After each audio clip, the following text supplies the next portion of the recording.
Hello friends, I am Harish. Welcome to my YouTube channel maths by Guruji. दोस्तों, आज हम arithmetic का बहुत ही इंपॉर्टेंट चैप्टर लेके आए हैं आपके लिए, वर्क एंड टाइम। यह है किसी भी कॉम्पिटिटिव एग्जाम में आपको एक या दो क्वेश्चन आपको 100% देखने को मिल ही जाएगा, चाहे वो स्टेट लेवल का हो, चाहे वो आपका सेंट्रल लेवल का हो।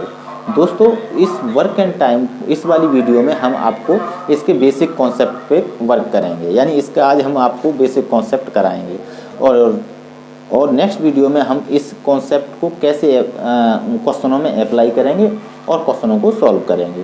दूसरी चीज़ क्या है दोस्तों कि यहाँ पर आप जब डायरेक्ट क्वेश्चन करते हैं, किसी भी चैप्टर को निकाल लो, तो उसके कॉन्सेप्ट अगर तुम कॉन्सेप्ट विदाउट कॉन्सेप्ट पढ़े और डायरेक्ट क्वेश्चन करेंगे तो आप देखेंगे दो चीज़ों से जूझ रहे होते हैं वहाँ पर। एक तो हमको क्वेश्चन बार बार पढ़ना पड़ता है, दो तीन बार पढ़ेंगे तब इन्फॉर्मेशन लेंगे, फिर उसको कैलकुलेट करेंगे तब आंसर तक जाएंगे। तो आप क्या करें कि सबसे पहले किसी चैप्टर पे जा रहे हैं तो सबसे पहले उसका कॉन्सेप्ट का थोड़ा सा ओवरव्यू ले लो। ओवरव्यू क्या हो जाएगा, उसमें आपको दो चीज़ों का फ़ायदा हो जाएगा। एक तो आप उसकी लैंग्वेज से नहीं जूझोगे, यानी एक ही बार में पढ़ोगे तो आपके पास इन्फॉर्मेशन कंप्लीट आ जाएगी। दूसरी चीज़ ये है केवल और केवल आपको एक ही बार पढ़ के कंप्लीट और कुछ कॉमन टर्म्स होते हैं जो हर क्वेश्चन में निकाले जाते हैं, वो आप पहले से ओवरव्यू ले लोगे तो वो भी वहाँ से बच जाओगे। अब आपको केवल क्या है, इन्फॉर्मेशन लेनी है और उसको सॉल्व करना है और फाइनली आंसर तक पहुँचना होता है। तो आज हम इसमें वही काम करने वाले हैं। सबसे पहले हम इस चैप्टर का ये देखें, यानी ओवरव्यू ले लें कि इसमें कौन कौन से टर्म्स यूज होते हैं, क्या भाषाएँ रहती है और क्या क्या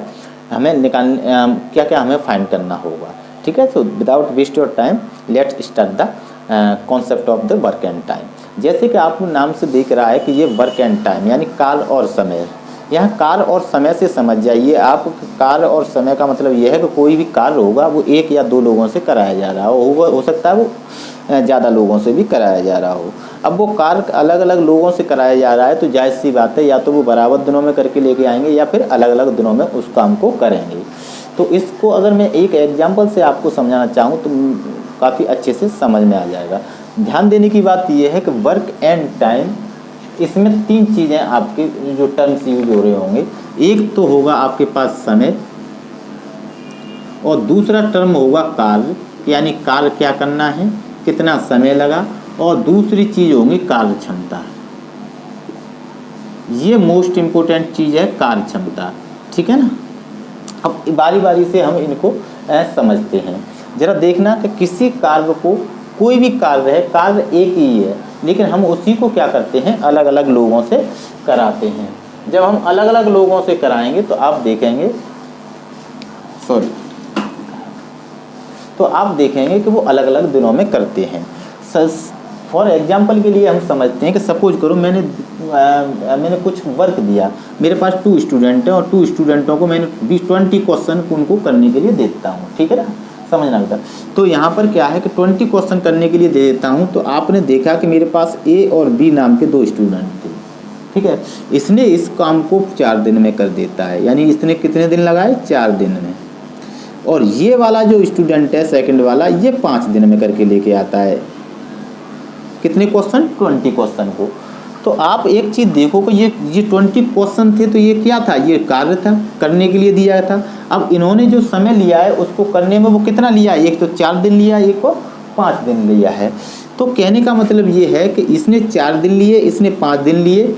तो अब कहने का मतलब ये है कि हम जब कार्य क्षमता निकाल रहे होंगे तो हम कार्य क्षमता का मतलब ये है कि अब हम ये निकालेंगे कि 4 दिन में काम इसने 20 किया है तो एक दिन में काम कितना किया होगा। तो आप देखेंगे कि 20 का किस में 4 का भाग दे देंगे, यानी 20 काम किया था कितने दिन में, 4 दिन में। तो एक दिन का काम कितना होगा, 4 पन्ना 20 काम। यानी इसने टोटल क्वेश्चन अगर 20 हैं तो इसने कितने क्वेश्चन पर डे सॉल्व किए होंगे, 5 क्वेश्चन इसने सॉल्व किए होंगे। ठीक है ना। दूसरी चीज़ यहाँ पर आपको समझने की चीज़ ये है कि ये 5 दिन में कितना कर रहा है, 20 क्वेश्चन। तो 20 क्वेश्चन करता है 5 दिन में, 5 का भाग दे देंगे तो हमें पता है 5 चौक 20, यानी 4 क्वेश्चन कर रहा होगा ये एक दिन में। अब एक चीज़ आ गई, ये 2 चीज़ आ गई, एक तो ये समय और एक तो ये कार्य, और तीसरी चीज़ हमारे पास और निकल के आई, इसको कहेंगे हम एक दिन का कार्य। ये क्या चीज़ है बेटा, एक दिन का कार्य। दूसरे शब्द में इसको क्या कहेंगे, 1 डे वर्क। और वन डे वर्क ही क्या कहलाता है, वन डे वर्क ही क्या कहलाता है, कार्य क्षमता या क्षमता कहलाती है।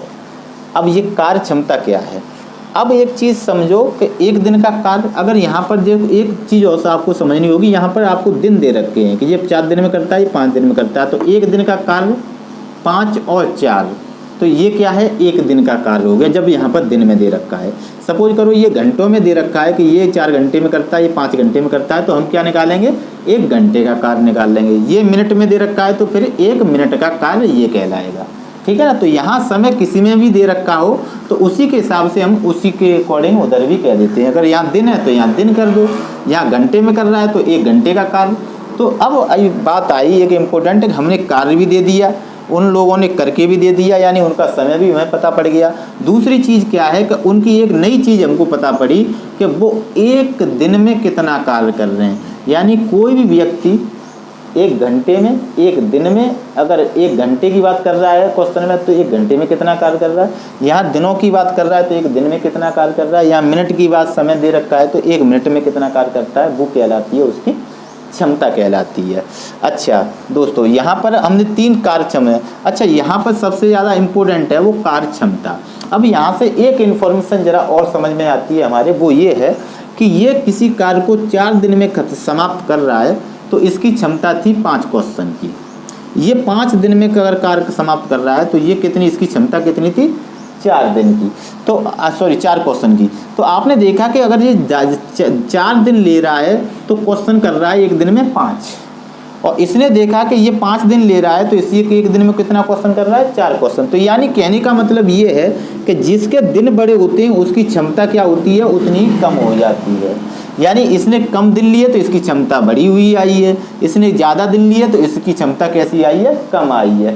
यानी कहने का मतलब ये है कि जैसे जैसे आप दिन बढ़ाते जाओगे आपकी क्षमता क्या होती जाती है, कम होती जाती है। यानी क्षमता और समय में उल्टा अनुपात होता है, यानी उल्टा रिलेशन होता है इनके पास। यानी कहने का मतलब ये है कि आप अगर दिनों को बढ़ाते जा रहे हो तो क्षमता क्या होती जाएगी, कम है। यानी जो जितना ज़्यादा समय लेगा उसकी क्षमता 1 दिन का काम होता जाएगा। अगर सपोज करो कि मैं ये बताना चाहूँ कि ये कार्य कैसे हुआ होगा, तो आप देखना कि ए ने काम किया होगा तो एक ही कार्य ए ने कितने दिन में किया है, 4 दिन में। तो 1 2 3 4, यानी इसने 1 दिन में 4 दिन में पूरा काम किया है, 20 क्वेश्चंस किए हैं, तो लेकिन पर डे कितना करता था, 5 करता था। वही क्या कहलाती है, इसकी कार्य क्षमता कहलाती है। यानी इसने 5 क्वेश्चन किए होंगे, फिर नेक्स्ट डे 5 क्वेश्चन किए होंगे, फिर 5 क्वेश्चन किए होंगे। तो आपने देखा कि 5 करके इसने टोटल कितने क्वेश्चन कर दिए, 20 क्वेश्चन ये सॉल्व कर चुका है, और हमारे पास 20 ही क्वेश्चन थे, ठीक है ना। अच्छा, बी ने भी कार्य को ऐसे ही किया होगा, लेकिन बी ने की जो कार्य क्षमता है वो अलग अलग है। कार्य क्षमता का मतलब 1 दिन में कितने क्वेश्चन किए उसने। तो आपने देखा कि ये 4 करता है और ये कितना करता है, फिर 4 करेगा, प्लस 4 करेगा, प्लस 4 करेगा, प्लस 4 करेगा और प्लस 4 करेगा, ये भी कितना कर देगा, 20 क्वेश्चन। 1 2 3 4 5 6 सॉरी 1 2 3 4 5, तो ये कितना कर रहा होगा, 5 डेज में ये भी क्या कर रहा होगा, 20 वर्क कर रहा होगा। आपने देखा कि 20 क्वेश्चन इसने भी सॉल्व किए, 20 क्वेश्चन इसने भी किए, लेकिन ये 1 दिन में 5 क्वेश्चन कर रहा था और ये कितने क्वेश्चन कर रहा है बेटा, 4 क्वेश्चन कर रहा है। तो ये 1 दिन की जो कार्य करने का जो भाग है वही क्या कहलाती है, उसकी क्षमता कहलाती है। दूसरी चीज़, अब यहाँ से समझने की बात, एक और चीज़ हमारी समझ में आई थी, वो मैंने कहा था कि अगर यहाँ पर 4 दिन है तो उसकी इफिशियंसी ज़्यादा आती है, ये 5 है तो उसकी इफिशियंसी कैसी आई है, कम आई है। कहने का मतलब ये है कि अगर ए और बी लोग हैं, अगर हमें समय का अनुपात दे रखा है, समय दे रखा है कि ये कितने दिन में करता है, 4 दिन में करता है, और ये कितना करता है, ये 5 दिन में करता है। तो अब मैं क्या पूछे, क्षमताओं का अनुपात पूछे, किसका, क्षमताओं का। तो क्षमता का अनुपात निकालेंगे तो वो क्या होता है कि उल्टा होता है। अभी हमने बताया था कि जब दिन बढ़ते हैं तो ये क्षमता कम हो जाती है, क्षमता बढ़ती है तो दिन कम हो जाते हैं। यानी कहने का मतलब ये है कि अगर ये समय का अनुपात है तो इसका अगर हम उल्टा कर दें तो वो किसका अनुपात होगा, क्षमताओं का अनुपात तो हो जाता है। यहाँ से ये वाला रिलेशन आप लोग समझ गए होंगे, ठीक है ना। अच्छा, अब नेक्स्ट चीज़ जो समझने की बात है वो अब हम जरा देखते हैं, वो क्या है क्वेश्चन में। अच्छा, एक चीज़ देखें आप, यहाँ पर मैंने टोटल क्वेश्चन आपको दे दिया, यानी कार्य में आपको दे दिया था, लेकिन अब जो क्वेश्चन होगा वो उसकी लैंग्वेज कुछ इस तरह होगी, किसी कार्य को ए 5 दिन में करता है, तो किसी कार्य को 5 दिन में करता है ए। अब हमको क्या है, किसी कार्य की बात कर रहा है, लेकिन हमने यहाँ क्वेश्चन में कार्य आपको दे रखा था, यहाँ कार्य नहीं दे रखा है। अब कह रहा है कि उसी कार्य को बी 10 दिन में करता है। तो आपने देखा कि अगर बी 10 दिन में कर रहा है, कार्य दोनों का सेम होता है, ठीक है ना। तो ये 5 दिन में कर रहा है और ये कितने दिनों में कर रहा है, उसी काम को 10 दिन में कर रहा है। अब हम बात आती है कि सर जी यहाँ पर तो आपने बताया था कि ये इतने इतने दिन में कर रहे हैं, तो हमारे पास टोटल कार्य था, अब यहाँ कार्य नहीं दे रखा। वो डायरेक्ट कह रहा है कि ए 5 दिन में करता है, बी 10 दिन में कर सकता है। बाकी का क्वेश्चन का लैंग्वेज कुछ और ही रह सकती है, लैंग्वेज में क्या पूछा जाए क्वेश्चन में, लेकिन ये लैंग्वेज से हम क्या क्या इन्फॉर्मेशन ले सकते हैं वो जानने की हम इसमें कोशिश कर रहे हैं। तो इसको समझने के लिए आपको क्या करना पड़ेगा, थोड़ा सा इस तरह से आपको सोचना पड़ेगा। अब बात आती है कि अगर हमें समय तो दे रखा है, और समय देने के बाद अब हमें इनका कैसे टोटल कार्य निकालेंगे, कैसे इनकी क्षमताएं निकालेंगे। तो एक तो तरीका ये है कि आप टोटल समय कितना ए ने लिया, आपके पास 5 डेज, और बी ने लिए कितना, आपके पास 10 डेज, ठीक है ना। अब आपके पास आएगी कार्य निकालने की बारी। जब कार्य निकालेंगे तो आप देखेंगे कि हम ऐसा कोई कार्य लें, हम यहाँ कोई एक कार्य जो लेंगे वो क्या लेंगे कि इनके जो दिन हैं और इन दिनों का एलसीएम ही क्या कहलाएगा, कार्य कहलाएगा। यानी एलसीएम किस किस का, 5 डेज का और 10 डेज का। यानी 5 और 10 का अगर हम क्या कर लें, एलसीएम लेते हैं तो वो क्या बन जाता है, कुल कार्य बन जाता है। तो 5 और 10 का कितना एलसीएम हो गया। यानी हम कोई ऐसा कार्य लेंगे जो 5 से भी भाग चला जाए और 10 से ही भाग चला जाए, ठीक है ना। तो यानी 5 और 10 का एलसीएम लिया तो हमारे पास कितना हो गया, 10 कार्य हो गया। अब 10 कार्य करना है, टोटल कार्य कितना आ गया, 10 कार्य कर रहे आगे, लेकिन कितने दिन में किया इसने, 5 दिन में। तो आपने देखा कि ये 5 दिन में 10 कार्य कर रहा है, तो एक दिन में कितना कार्य करेगा, तो आपने देखा 5 दूनी 10, यानी ये कितना कर रहा होगा, 2 कार्य कर रहा होगा। फिर आपने देखा कि ये 10 दिन में 10 कार्य कर रहा है, तो एक दिन में 10 का भाग देंगे तो आपने देखा होगा कि कितना हो गया, ये हो गया। तो ये क्या हो गई, इनकी कार्य क्षमताएं। यानी एक दिन में कितना कार्य कर रहा है, बी 2 कर रहा है, और बी कितना कार्य कर रहा है, 1 कर रहा है, और टोटल कार्य कितना है, 10 है। अब यहाँ से जो क्वेश्चन बनेगा वो ये बनेगा कि ए किसी कार्य को 5 दिन में कर सकता है, बी उसी कार्य को 10 दिन में कर सकता है, दोनों मिलकर कितने दिनों में करेंगे। क्वेश्चन में कह रहा है कि आपको दोनों मिलकर उस कार्य को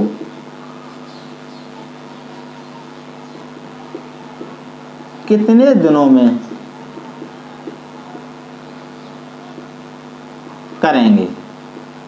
यानी वो कह रहा है कि ये किसी काम को, ये तो हमारे पास इन्फॉर्मेशन होगी, ए और बी 5 दिन में 10 दिन में करता है, हमने कार्य भी निकाल लिया और कार्य क्षमता निकालनी। अच्छा, ये वाला जो इतना जो काम है वो आपको हर किसी क्वेश्चन में कुल कार्य निकालना पड़ेगा, उनकी क्षमताएं भी निकालनी पड़ेगी, न तो बिना कार्य के कुछ होगा और न ही कार्य क्षमता वगैरह कुछ होगा, ठीक है ना। तो क्षमताएं बहुत जरूरी हैं, ये किसी भी क्वेश्चन की ये समझ लो बैकबोन है, ठीक है ना। तो ए 5D और बी ये कितने दिन में, 10 दिन में। तो अब कह रहा है दोनों मिलकर उस कार्य को कितने दिन में करेंगे। तो एक दिन में काम कितना करता है, 2 काम, बी कितना करता है, 1 काम, टोटल काम कितना है, 10। तो अगर ए और बी दोनों को अगर एक दिन में काम करें तो एक दिन में 2 क्या करता है, ये 2 करता है ए, और बी कितना करता है, 1 करता है। तो दोनों मिलके कितना काम कर रहे होंगे एक दिन में, 3। यानी एफिशिएंसी ऐड हो जाएंगी, ए 2 काम कर रहा है एक दिन में और बी है वो 1 काम कर रहा है। तो अगर दोनों दिन एक ही काम करें तो एक दिन में दोनों की क्या हो जाएंगे, 2 और 3 क्या हो जाएंगे, उनकी एफिशिएंसी हो जाएगी, यानी 3 काम कर रहे होंगे दोनों मिलके।